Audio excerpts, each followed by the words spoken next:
ഇറാനിലെ സ്കൂളിൽ ഇസ്രായേൽ നടത്തിയ ആക്രമണത്തിൽ 56 നിരപരാധികളായ പെൺകുട്ടികൾ കൊല്ലപ്പെട്ടു എന്ന വാർത്ത വരുമ്പോൾ അതിൻ്റെ കമൻറ്റ് ബോക്സിൽ വന്ന് വിടരും മുമ്പേ കൊഴിഞ്ഞ ജിഹാദി പെൺകുട്ടികൾ എന്ന് എഴുതിവിടുന്നവരോട് അല്പമെങ്കിലും മനുഷ്യത്വം മനസ്സിൽ അവശേഷിക്കുന്നുണ്ട് എങ്കിൽ ഒറ്റ കാര്യം ഞാൻ പറയുകയാണ്.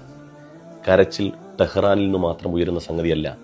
ഒരു നേരത്തെ അന്നത്തിനു വേണ്ടി നമ്മുടെ നാടും നഗരമൊക്കെ വിട്ട്, നമ്മുടെ ഈ ഗ്രഹാതുരത്വം തുളുമ്പുന്ന ഈ പച്ചപ്പൊക്കെ വിട്ട് മരുഭൂമിയുടെ ചൂടിൻ്റെ തീക്ഷണതയിൽ ജോലി ചെയ്യാൻ പോയ സുരേഷും സുമേഷും സുധീഷും സുനീറും സ്റ്റെല്ലയും ഒക്കെ ഉണ്ട്. ഇറാൻ തിരിച്ചടിക്കുമ്പോൾ ഗൾഫ് രാജ്യങ്ങൾ മുഴുവൻ വിങ്ങുകയാണ്. നിങ്ങൾ വാർത്തകൾ ശ്രദ്ധിക്കുന്നുണ്ടാവില്ലേ? ഗൾഫ് രാജ്യങ്ങളിൽ നിന്ന് പരസ്പരം അങ്ങോട്ടും ഇങ്ങോട്ടും ഉയരുന്ന അലമുറകൾ, കരച്ചിലുകൾ.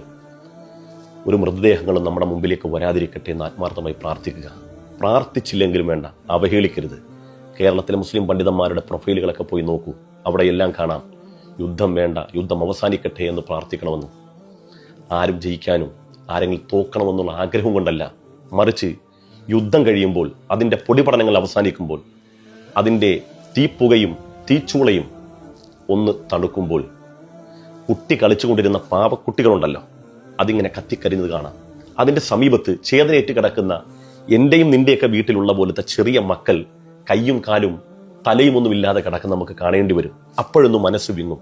അപ്പോഴാണ് എഴുതിയെക്കുറിച്ച് നമ്മൾ ഓർത്ത് വിലപിക്കുന്നത്. അതുകൊണ്ട് എൻ്റെ പ്രിയപ്പെട്ട സഹോദരങ്ങളോട് പറയാണ്, വൈരാഗ്യം, വിദ്വേഷം നിങ്ങളുടെ മനസ്സിൽ നിന്ന് മാറാൻ പോകുന്നില്ല.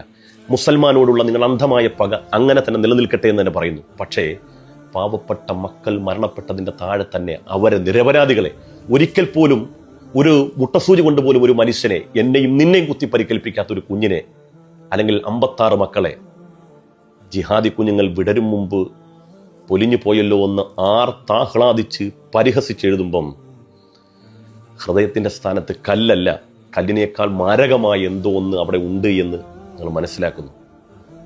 ദൈവം ഈ യുദ്ധത്തിൻ്റെ ഭീതിയും യുദ്ധത്തിൻ്റെ പുകക്കറകളൊക്കെ മാറി സമാധാനം നിലനിർത്തട്ടെ എന്ന് ആത്മാർത്ഥമായി പ്രാർത്ഥിക്കുകയാണ്.